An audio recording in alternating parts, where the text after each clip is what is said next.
The Boeing 777 cruised at 39,000 feet through crystalline air over the Pacific, its passengers lost in the comfortable numbness of first-class luxury. In seat 6C, Valentina Viper Kozlov appeared to be just another tech mogul in designer clothes, her platinum card glinting on the armrest beside a half-empty glass of champagne. The woman who had built a quantum computing empire worth $12 billion looked deceptively ordinary. Auburn hair pulled into a messy bun, reading glasses perched on her nose as she dozed over a financial report. The flight attendants whispered about her net worth, but they had no idea about the 17 confirmed kills tattooed in invisible ink along her spine, or the distinguished flying cross hidden in her carry-on beneath silk scarves and Swiss watches. They couldn't know that behind those sleepy green eyes lay the muscle memory of 1,000 combat hours in F-22 Raptors, or that her manicured hands had once guided Sidewinder missiles into enemy aircraft over the Strait of Hormuz. Captain Morrison's voice crackled through the intercom with practiced calm, but Viper's eyes snapped open at the subtle tension beneath his words. "Ladies and gentlemen, we're experiencing some unusual radar contacts in our vicinity. As a precaution, we're implementing emergency protocols." The cabin crew moved with rehearsed efficiency, but Viper caught the micro-expressions of genuine concern flickering across their faces. She pressed the call button, and when the senior flight attendant approached, Viper's voice carried an authority that cut through the ambient cabin noise. "I need to speak with the captain immediately. Tell him Colonel Kozlov is requesting access to the flight deck." The attendant's eyebrows rose at the military title, but something in Viper's bearing, the way she held her shoulders, the steady intensity of her gaze, made him nod without question. The mystery deepened as Viper made her way forward, noting the subtle changes in the aircraft's flight path through her pilot's intuition. The slight banking turn, the minor altitude adjustments, this wasn't standard commercial aviation. Through the small porthole windows, she caught glimpses of metallic glints in the distance, objects that moved with too much purpose to be civilian traffic. Her heart rate remained steady, but her mind was already calculating intercept vectors and threat assessments. Captain Morrison looked up as she entered the cockpit, his weathered face showing surprise at the elegant woman before him. "Ma'am, I'm not sure," he began, but Viper was already scanning the radar display with professional eyes that missed nothing. The screen showed contacts approaching from multiple vectors, and in that moment, she realized that her quiet retirement from military service was about to end 39,000 feet above the ocean. The first officer's radio suddenly burst to life with a transmission that made everyone in the cockpit freeze. "Unidentified commercial aircraft, you have entered restricted airspace. Reduce altitude to 20,000 feet immediately and prepare for escort." Viper's transformation began in that instant. The billionaire dissolved, replaced by the warrior who had earned her call sign by striking faster than anyone expected. She looked at Captain Morrison with eyes that had seen combat over 3 continents. "Captain, I think you're going to need my help." Morrison studied her face, nodding the calm competence that radiated from this unexpected passenger. Years of military transport flights had taught him to recognize authentic authority, and everything about this woman screamed elite pilot. "What's your background, Colonel?" "Air Force 112 combat missions, F-22 Raptor squadron leader." She paused, watching his expression change. "And right now, those aren't commercial aircraft on your scope." The radio crackled again, this time with an edge of impatience. "Commercial Flight 27 Alpha, acknowledge our transmission or we will assume hostile intent." Morrison reached for the microphone, but Viper's hand covered his, not roughly but with unmistakable intent. "Let me handle the radio," she said quietly. "They're using military protocols, not civilian air traffic control. Whoever's out there isn't playing by commercial aviation rules." She studied the radar returns, her mind automatically calculating speeds, altitudes, and approach angles. "Those contacts are maintaining perfect formation intervals. military precision. Morrison's co-pilot, a young man named Rodriguez, looked between them with growing concern. "Ma'am, with all due respect, this is still a civilian aircraft with 300 passengers aboard." Viper's smile was thin but not unkind. "Son, right now those 300 passengers need someone who understands what we're facing."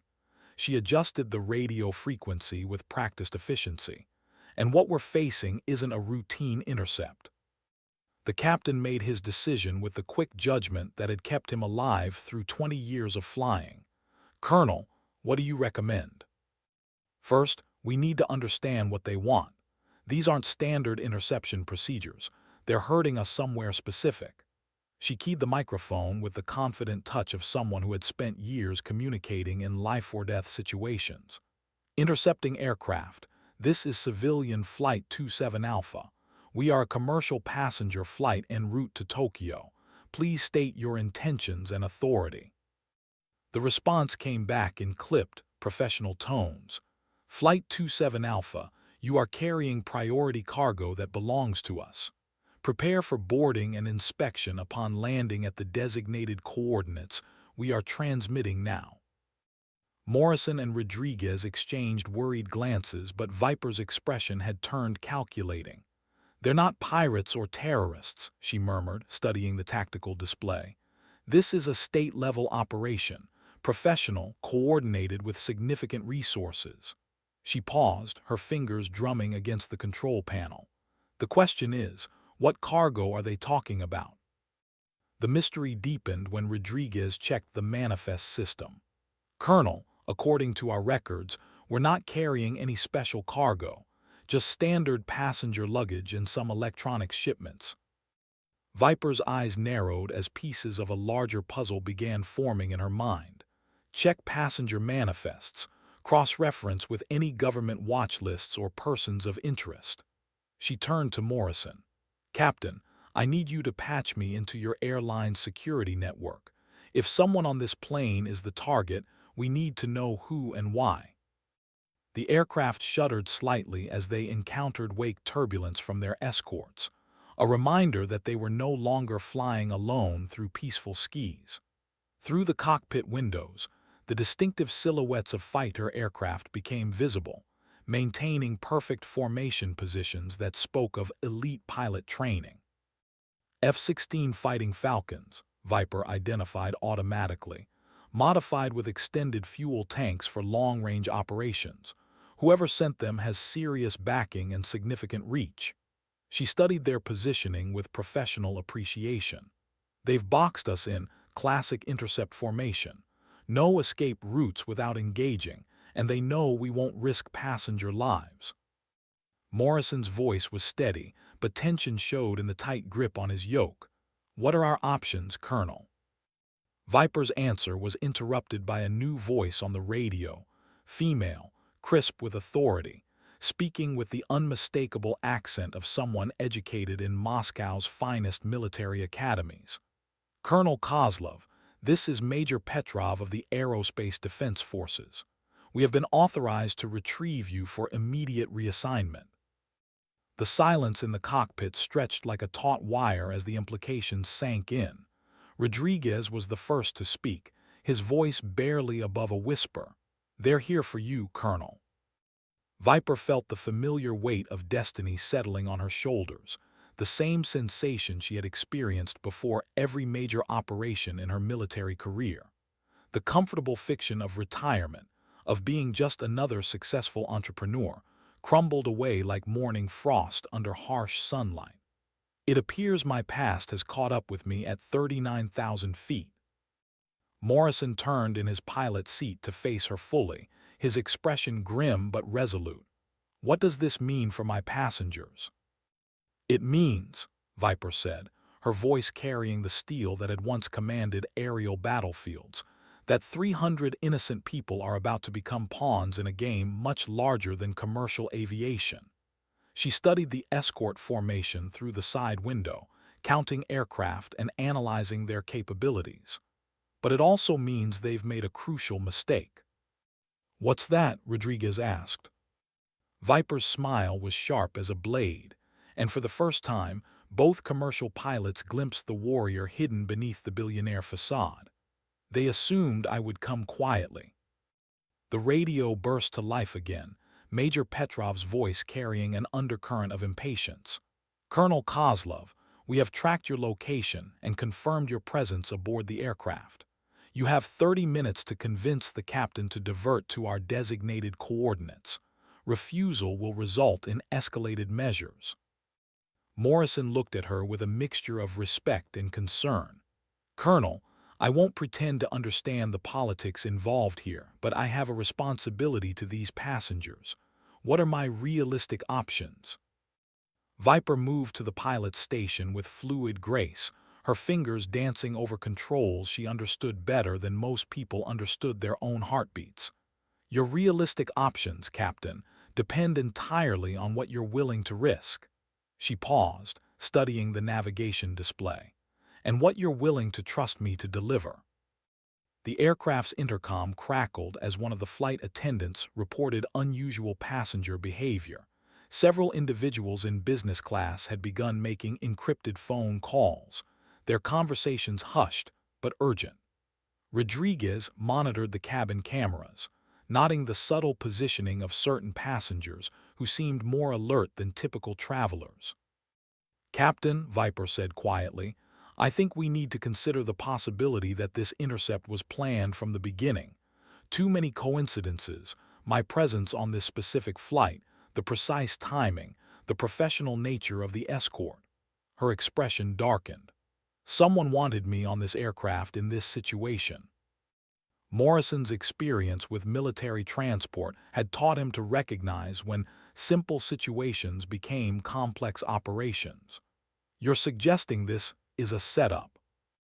"I'm suggesting that Valentina Kozlov, the billionaire, was supposed to board this flight, and Colonel Kozlov, the pilot, wasn't supposed to interfere with whatever comes next." She indicated the escort formation with a gesture. "But they made one crucial calculation error." The young co-pilot looked between them with growing understanding. "They planned for a civilian extraction, not a military response." Viper nodded approvingly. "Exactly. They brought air-to-air fighters to escort a commercial airliner, but they didn't plan for the possibility that their target might know how to turn this aircraft into something more than a passenger transport." She moved to the communication panel. "Rodriguez, can you access the aircraft's technical specifications from here?" "Yes, ma'am, but I'm not sure."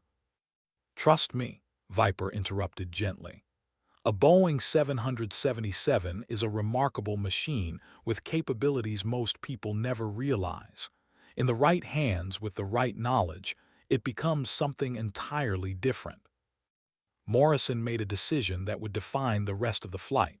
"What do you need, Colonel?" Viper's transformation was complete now, the elegant businesswoman replaced entirely by the combat pilot who had earned her reputation in the most dangerous airspace on Earth. "I need you to trust me, Captain, and I need you to be prepared to follow orders that might seem unconventional for commercial aviation." The radio transmission that followed changed everything. "Colonel Kozlov, you have 20 minutes remaining. We have authorization to use increasingly persuasive methods if cooperation is not forthcoming." Major Petrov's voice carried a subtle threat that made Morrison's jaw tighten, but Viper seemed almost relieved. "There it is," she murmured. "The first tactical error. They've revealed their timeline and their willingness to escalate. In air combat, information like that is worth more than weapons." Rodriguez monitored the cabin situation while the two senior pilots planned their next move. Several passengers had begun showing signs of serious concern, and the flight attendants were struggling to maintain the illusion of routine inconvenience. Through the intercom, he could hear fragments of worried conversations in multiple languages. "Colonel," Morrison said, "whatever you're planning, we need to consider passenger safety as the primary objective." "Agreed," Viper replied without hesitation. "But passenger safety means more than just avoiding immediate harm. If we allow this intercept to proceed as planned, Some of these people may never make it home. She pointed to specific radar contacts. Those aircraft aren't configured for a simple escort mission. They're carrying equipment for boarding operations. The implications sent a chill through the cockpit. Morrison had transported enough military personnel to understand what boarding operations meant in the context of civilian aircraft. Are you saying? I'm saying that whoever planned this operation has objectives beyond simply retrieving me. Viper's voice carried the cold certainty of someone who had seen too much combat to maintain comforting illusions. And that means everyone on this aircraft is potentially at risk. The next radio transmission confirmed her worst suspicions. Flight 27 Alpha, prepare to reduce altitude to 15,000 feet for boarding operations. Any deviation from our instructions will be considered an act of aggression. Rodriguez looked up from his instrument panel with alarm. Colonel, at 15,000 feet, they could deploy. Assault teams, Viper finished grimly. Exactly. She turned to Morrison with respect for his position but urgency for their situation. Captain, in the next 10 minutes, you're going to have to decide whether you trust a passenger you met 20 minutes ago, or whether you trust military aircraft that are threatening your civilian flight. Morrison's answer surprised them both with its immediacy and conviction. Colonel, 20 minutes ago I was a commercial pilot having a routine day, but I've been flying long enough to recognize when someone knows what they're talking about. He met her gaze steadily. What do you recommend? Viper felt the familiar surge of responsibility that had defined her military career, the weight of lives depending on her decisions and capabilities. I recommend we stop playing by their rules and start playing by ours. The transformation of Flight 277 from routine commercial transport to potential aerial battlefield began with Viper's hands moving across controls with the precision of someone who had spent years turning aircraft into weapons platforms. Morrison watched with fascination as she accessed systems he had never used, revealing capabilities built into every modern airliner that most pilots never explored. Every commercial aircraft is required to have defensive capabilities for anti-terrorism purposes, she explained while working. The manufacturers don't advertise it, but these systems exist. Her fingers found hidden menus in the navigation computer. Electronic countermeasures, emergency communications protocols, even basic evasive maneuvering programs. Rodriguez monitored their escort formation while Viper worked, reporting subtle changes in positioning that suggested preparation for the next phase of interception. Colonel, they're tightening formation. Whatever they're planning, it's happening soon. The radio crackled with Major Petrov's voice, now carrying unmistakable authority. Flight 27 Alpha, you now have 5 minutes to begin descent procedures. This is your final warning before we implement alternative retrieval methods. Morrison looked at Viper with growing respect and growing concern. Colonel, what exactly are alternative retrieval methods? Her answer was interrupted by the sudden appearance of additional radar contacts, larger, slower aircraft approaching from the east. Rodriguez enhanced the display and his face went pale. Those are transport aircraft, military transports with boarding parties, Viper completed, her voice carrying the grim satisfaction of someone whose tactical assessment had proven accurate. They never intended for this to be a simple intercept. They planned a full-scale operation from the beginning. The pieces of the larger puzzle were falling into place with terrible clarity. Morrison found himself commanding a civilian aircraft that had become the center of an international incident. With 300 passengers caught between competing forces, they couldn't understand or control. Captain, Viper said, her hands still moving across control systems with practiced efficiency, I need to know right now. Are you willing to treat this as a combat situation? Morrison's answer would determine not just the fate of Flight 277, but potentially the future of civilian aviation security. He looked through the cockpit windows at the fighter aircraft maintaining perfect escort positions, then at the radar display showing military transports approaching with unmistakable intent. "Colonel Kozlov," he said with quiet determination, "I've been flying for 23 years and I've never abandoned passengers to hostile forces." He paused, meeting her gaze with steady resolve. "I'm not starting today." Viper's smile was fierce with approval. "Then let's show them what happens when they underestimate civilian aviation." She activated communication protocols that connected Flight 277 to military networks spanning 3 continents. "And let's remind them why they used to call me Viper." The first electronic countermeasure deployed from the Boeing 777 was subtle, a broad-spectrum jamming signal that disrupted the escort formation's tactical communications without appearing overtly aggressive. Morrison watched with amazement as the fighter aircraft began showing signs of confusion, their perfect positioning deteriorating as coordination became impossible. "How did you?" Rodriguez began. "Commercial aircraft carry more sophisticated electronics than most people realize," Viper explained, while monitoring multiple displays simultaneously. "The same systems that provide in-flight entertainment and internet access can be reconfigured for electronic warfare with the right knowledge and authorization codes."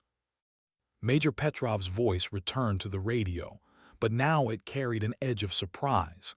"Flight 27 Alpha, you are deploying unauthorized electronic systems. Cease immediately or face escalation."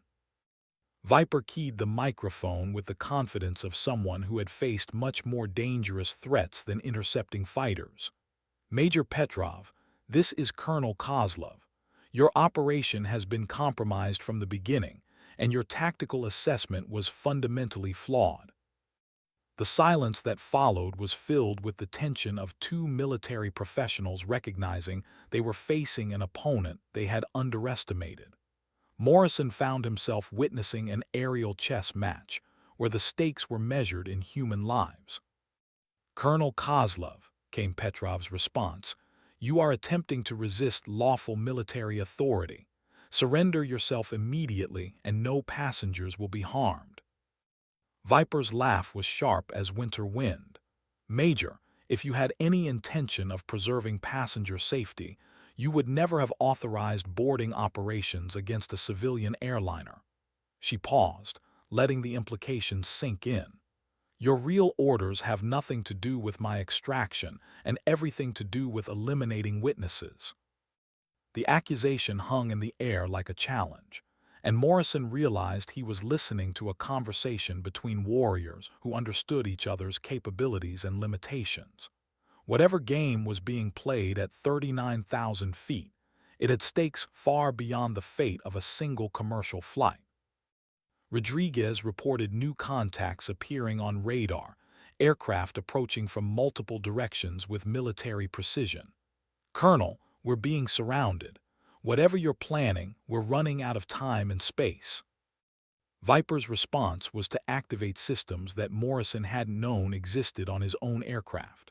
The Boeing 777 began subtle course corrections that looked random to outside observers but followed patterns that spoke of advanced tactical maneuvering. "Captain, hold your current heading and altitude. I'm implementing evasive protocols that will buy us time while I establish contact with friendly forces." "Friendly forces?" Morrison asked. "Major Petrov made one crucial error in her planning," Viper replied, her hands moving across controls with deadly precision. "She assumed I was flying alone." The radio suddenly burst to life with a new voice, American, crisp with authority, speaking with the unmistakable cadence of someone accustomed to command. "This is General Harrison, U.S. Pacific Command. All military aircraft in the vicinity of civilian Flight 27 Alpha are ordered to withdraw immediately and establish safe distances." Major Petrov's response was immediate. "General Harrison, this is a legitimate extraction operation under international treaty obligations. We have authority to proceed." Negative, came Harrison's reply. You have authority to escort, not to board civilian aircraft. Any attempt to do so will be considered an act of air piracy and will be responded to accordingly. Morrison looked at Viper with new understanding. You knew this was coming. I hoped it was coming, she corrected. The moment they identified me by name, every intelligence service in the Pacific knew something was happening. The question was whether friendly forces could respond before the situation escalated beyond control. The tactical situation was shifting rapidly as new radar contacts appeared, aircraft bearing American markings approaching from the south with the purposeful speed of a military response. Rodriguez counted the contacts with growing relief.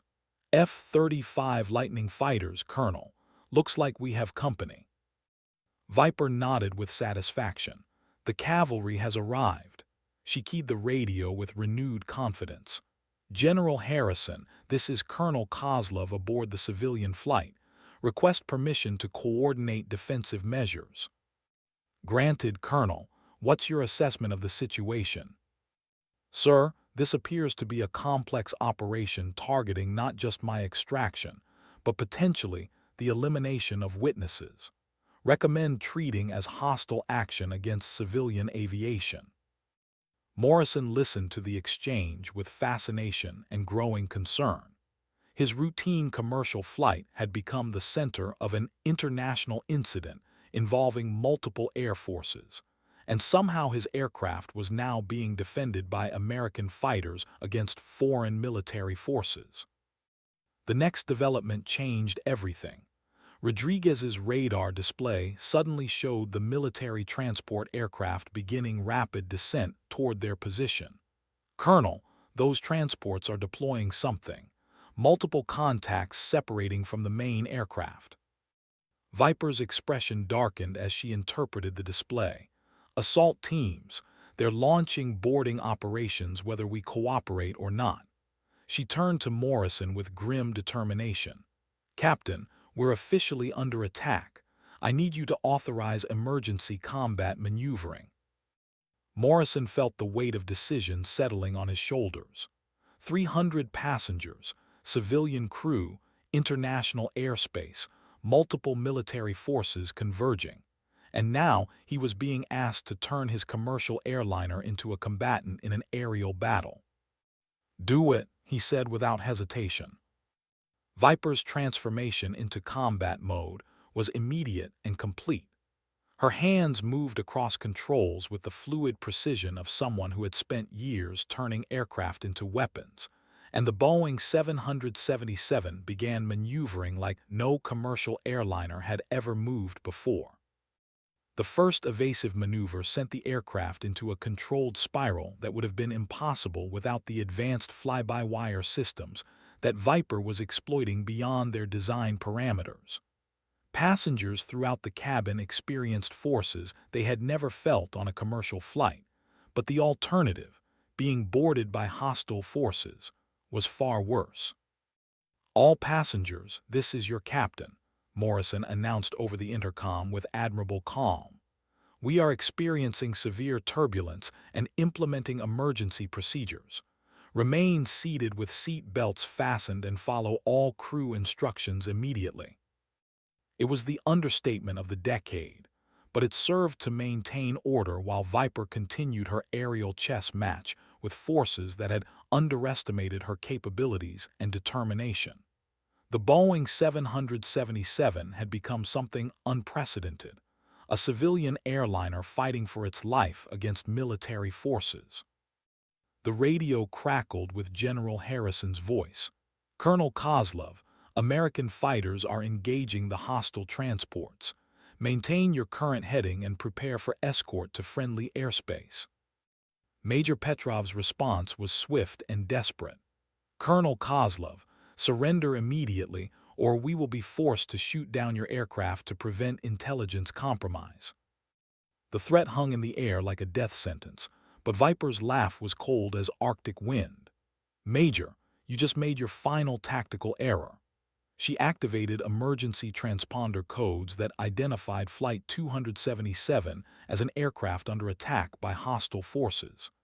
Every air traffic control system in the Pacific just heard you threaten to shoot down a civilian airliner with 300 passengers.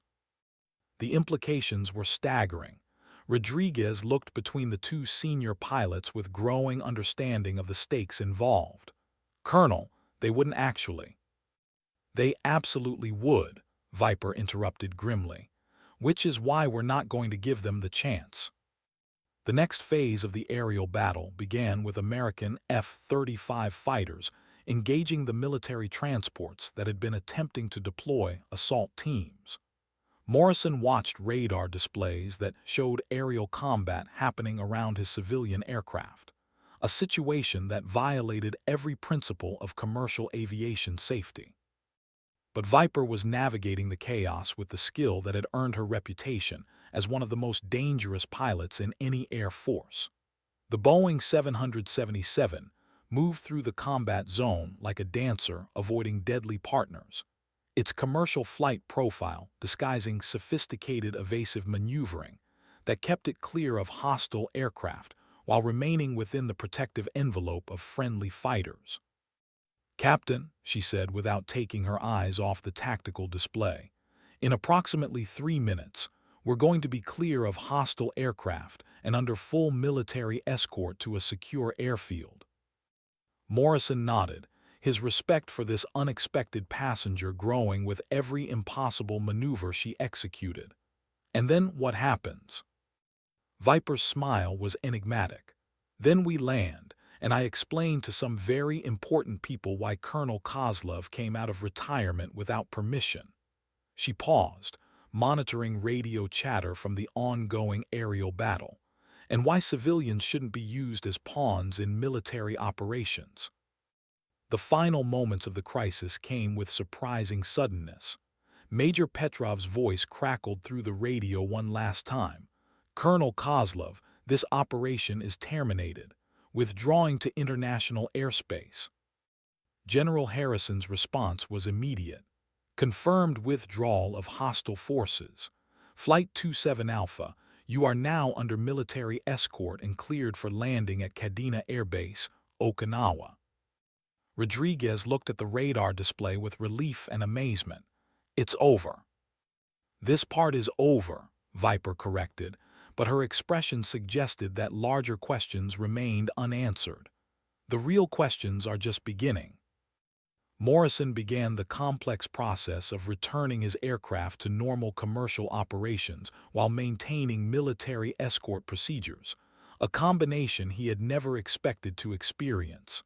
"Colonel, I have to ask, what was that really about?" Viper was quiet for a long moment, studying displays that now showed friendly aircraft in protective formation around Flight 277. "Captain, some secrets are worth protecting with your life. Others are worth protecting with other people's lives." She met his gaze with eyes that had seen too much combat to offer comfortable illusions. "The trick is knowing which is which." The landing at Kadena Air Base was unlike anything in commercial aviation history. A Boeing 777 full of civilian passengers touched down on a military runway under fighter escort, its arrival coordinated by air traffic controllers who specialized in combat aircraft rather than commercial flights. As the engines spun down and ground crews approached the aircraft, Viper remained in the cockpit, her transformation from billionaire to warrior now complete. Morrison looked at her with profound respect. "What happens now, Colonel?" "Now," she said, gathering her belongings with the efficiency of someone preparing for a new mission, "I go back to work." Rodriguez, monitoring ground communications, looked up with surprise. "Colonel, there are some very important people waiting to speak with you. Military brass, intelligence officials, even some civilian authorities." Viper's smile was sharp with anticipation. "Good. It's time they understood that retirement was always temporary." She turned to Morrison with genuine gratitude. "Captain, thank you for trusting me with your aircraft and your passengers." "Thank you for saving us all," Morrison replied simply. As passengers began disembarking under the watchful eyes of military security, many of them remained unaware of how close they had come to becoming casualties in an international incident. But some, the alert ones who had noticed the unusual maneuvering and heard fragments of radio communication, understood that their routine flight had become something far more significant.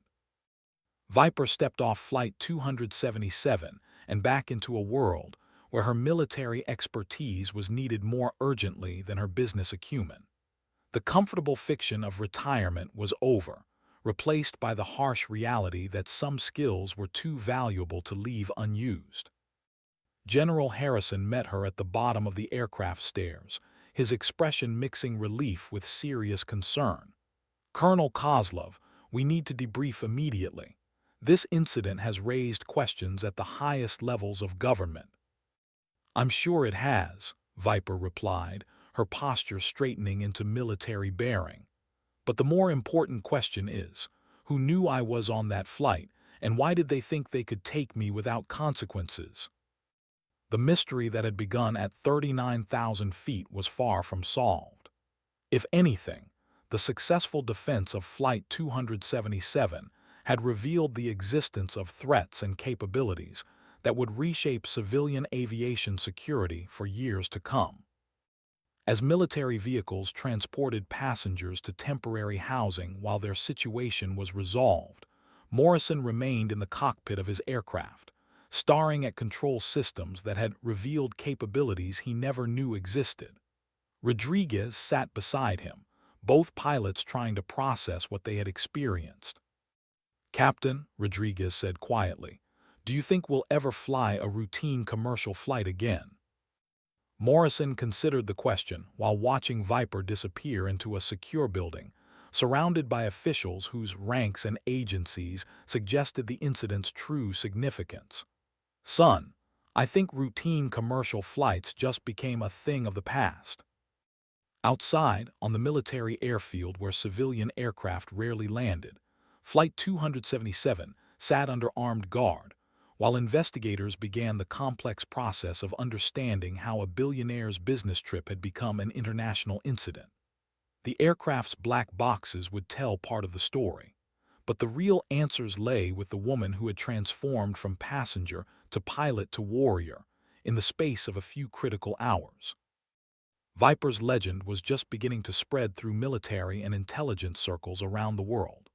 The woman who had once earned her call sign by striking faster than her enemies expected had returned to active duty, whether officially sanctioned or not. And somewhere in secure briefing rooms, officials were asking the same questions that would define the next phase of her career. What other threats existed that required her unique combination of civilian resources and military expertise? The sky above Kadena Air Base was clear and peaceful, giving no indication of the aerial battle that had raged there hours earlier.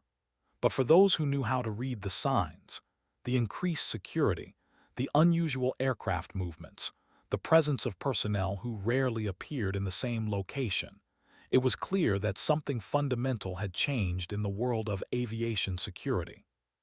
Colonel Valentina, Viper, Kozlov had come out of retirement, and the implications would be felt around the world.